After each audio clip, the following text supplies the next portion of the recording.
What's going on, everyone? In today's episode, we are continuing our apple hunt, looking for apple varieties that are one-of-one seedling chance apples for our farm.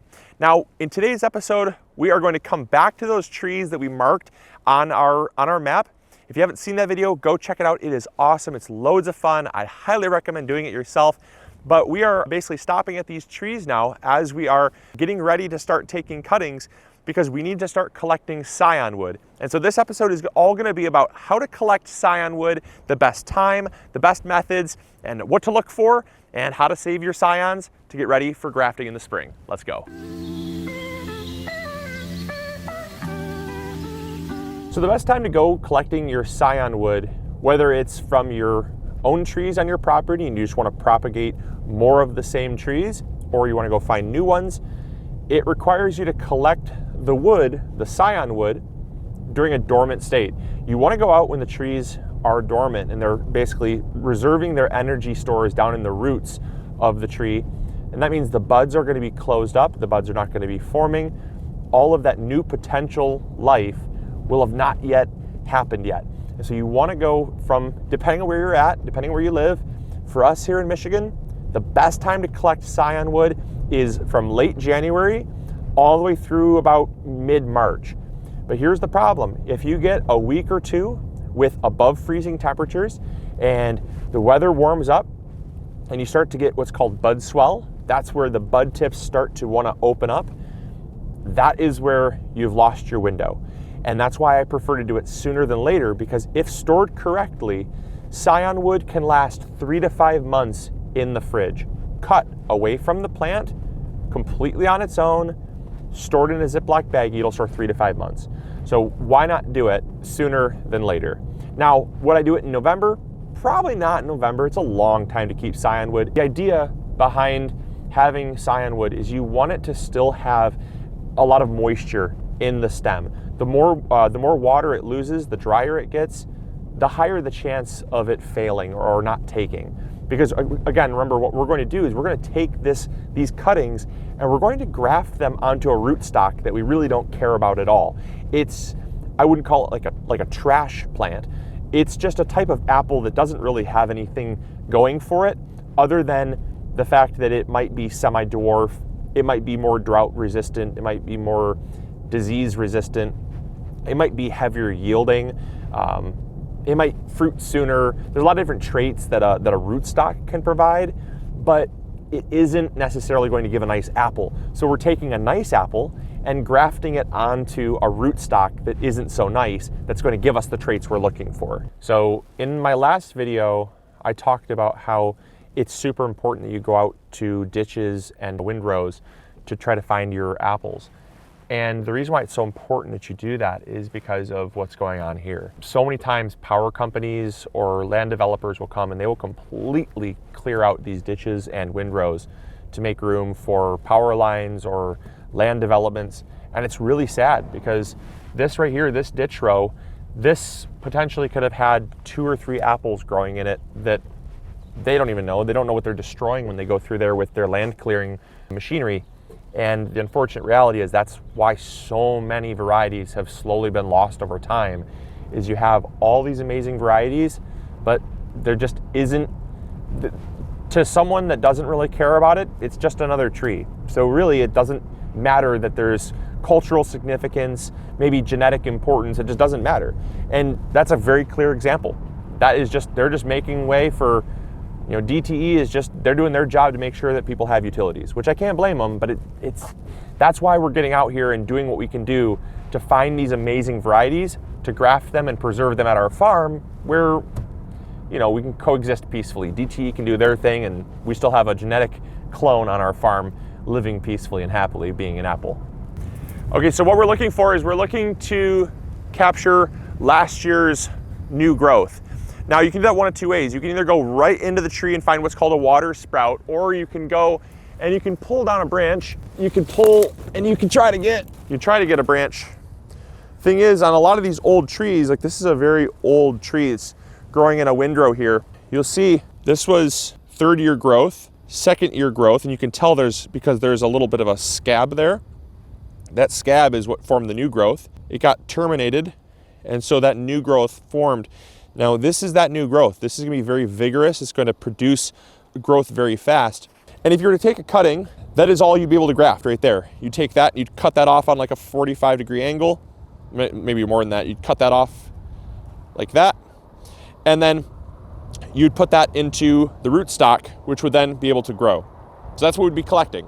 So if we go into this tree though, you'll notice there's a lot of what we call water sprouts. Now those water sprouts, they come off of the tree and they are basically new branches that are forming.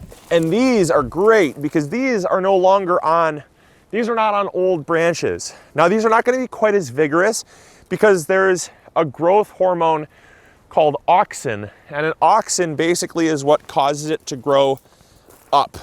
It's essentially a growth inhibitor. Now these upward growths have more auxins in them because they don't want to branch out, they don't want to really grow very much. But what you do get is you do get really good spindly growth. And ideally, your scionwood needs to be about the same diameter or slightly smaller than a pencil. And so if you were to hold a pencil up to this, like this makes really good scionwood. Now, this is gonna be 2-year growth. It's not gonna be as good. You can still graft that. This right here is what you're looking for. Now, this is a little dried out. It's not ideal, but again, that's kind of what you're looking for. I could try to find some red stuff in here that might be a little fresher, but this tree in general is just pretty neglected. Here's some really good ones here. So these are ones that we're gonna be taking because these are nice and fresh. You can tell fresh from the color because they're red. Oh, this is good. This one's good. These are really, really nice. Okay, so you can see, look at the color. So you could tell they're fresh. This was last year's growth, and these grew out from water sprouts on the tree. And so you can tell here that these are going to provide really good growth, nice diameter on them. These will graft up really nicely. We'll clip off the top there because they don't need to be that tall. And these will fit right into our bag, which we're gonna store and add to our collection. So I just wanted to address something that has been coming up pretty frequently since we started posting about apple hunting. And there's genuine interest in wanting to go apple hunting, but there's been a lot of concern from people that don't know if they're trespassing, or they really ask, how do I know that I'm not trespassing? Because at face value, it does seem like what we're doing is trespassing, but in the legal sense of the term, we are absolutely not. I would never encourage someone to trespass. I myself would never trespass. First of all, it's incredibly rude, but second of all, it's also incredibly illegal. So like on multiple reasons, we don't trespass and we don't promote trespassing. What you absolutely can do though, is use what's called the public right-of-way. Every road, and it's different for everywhere, so do your research, but most county roads have what's called a public right-of-way. And that means that 25 feet from the center line of the road, extending out, is what's called the public right-of-way. You can walk on it, you can ride your bike on it, you could take snowmobiles on it, whatever you want technically, because it's a public right-of-way. And that also means that you can forage. If there is asparagus growing, you can go clip asparagus in the ditch. We do that. Many people do that. It's not trespassing then. So it's also not trespassing if you find an apple that's growing in a ditch that is technically growing on someone's property. They may mow that area. They may think that it's their property. There might be that assumption that because I mow it, because it's in front of my house, and because it's between my house and the road, that it's my property. The law is very clear that public right-of-way, you may maintain that public right-of-way to keep it visually appealing. Some counties will maintain it for you, but it is not your property. And there is no trespassing. If you have a tree that is growing on your property even, that is overhanging into a public right-of-way, you can clear it. Utility companies, just like we talked about, do it all the time. And that's a utility easement. But regardless, you can go in there and clip a few clippings from a tree that is overhanging into a public right-of-way, and there is absolutely nothing that someone can do about it. If someone comes out and says, hey, you're trespassing, it might be a little bit awkward, it might be a little bit uncomfortable. I've had a couple people come out and confront me and ask me what I'm doing. I've taken, I think, 75 cuttings so far, 75 different trees. So it is a little bit uncomfortable, but at the end of the day, it always ends up pretty mutual because they understand, especially if you explain to them what you're doing and the law, there really is no recourse for what you're doing. just to be clear. So make sure you understand the law, make sure you do your research, be smart about it, and also be respectful, and generally you're not gonna have any problems at all. All right, so now we're gonna talk about how to store these for months in the fridge. You wanna store them in the fridge, you wanna store them below 45 degrees, but above freezing. You do not wanna freeze these. If you freeze them, they will die. Now, a lot of people will suggest storing them with a little bit of water. However, these scions are moisture rich. They do not need any water. There's plenty of water in them. When you put them into a sealed bag and close that bag up, we're going to squeeze all the air out, and then we are going to mark it. So we're going to mark this one. This right here, I know what this means. You won't know what this means, but it's to protect, again, this tree and this area from people, because you may not come out and take cuttings from trees. However, there have been a lot of people that try to figure out where we're going to get these trees, because they are very unique. They're very special. We have another cutting over here from one that we took earlier, and same thing. Obviously, this is not going to fit into a bag, and so I'm going to take this down to a pencil. I'm going to imagine if this was a pencil here. I'm going to cut this off. I won't need this. Cut this off here. And what you're looking for is you're looking for at least 2 to 3 bud points. That's a dormant bud. That's a dormant bud. This is a fruiting spur. This will try to flower next year, but it won't have enough energy to do so. And so there's at least 2 on here. There's 1, there's 2, there's 3, and a couple fruiting spurs here. There's some fruiting spurs there, or some new buds there. And so coming up here, we're gonna cut this one. I'm just gonna cut this one right above that growth there. This is gonna make a really great graft, because this has the new growth. It's got new growth here. It'll select one of 2 of these. Both of them will not survive. There won't be enough energy to sustain both, but that's a really great cutting there. And then I've got this one here and this one. I'm gonna cut this off because I won't need that. This one is a little too thick, so I'm just gonna toss this one out the window like that. Now these, I've got one there, cutting there. Now I'm left with this. And this is gonna be a little bit interesting because it's got so much stuff going on, but I'm gonna probably just cut that off, that off, and that off.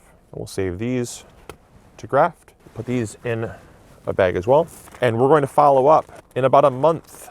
We're gonna put these in the fridge. Do not add water. People will say, oh, add a little bit of water. Don't add water.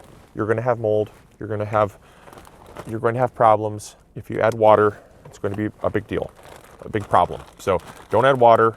You're fine. If you feel like they're dried out when you go to take them out, that's when you can clip off the bottom, stick them in a cup of water before you begin grafting. That should help to wick up water, but as is, these are good to go in the fridge, kept cool for the time being until they're ready to be grafted. And that is all you need to know. You don't want big honking pieces. Preferably, you should have a piece of Scionwood that is 3 to 4 inches long. That's about it. That's all you want. Any longer than that, we're probably going to have to actually prune out some of the extra, because the rootstock just can't sustain that much of a Scionwood. Can't sustain that. So we're ultimately going to prune those down to about 3 to 4 inches. Again, we want 2 to 3 bud points. Some people will have 1 bud, but there's a high risk of failure. I prefer 2, maybe even 3. And we'll talk all about that when it comes time to grafting. After that, like I said, just store them, label them. Happy hunting.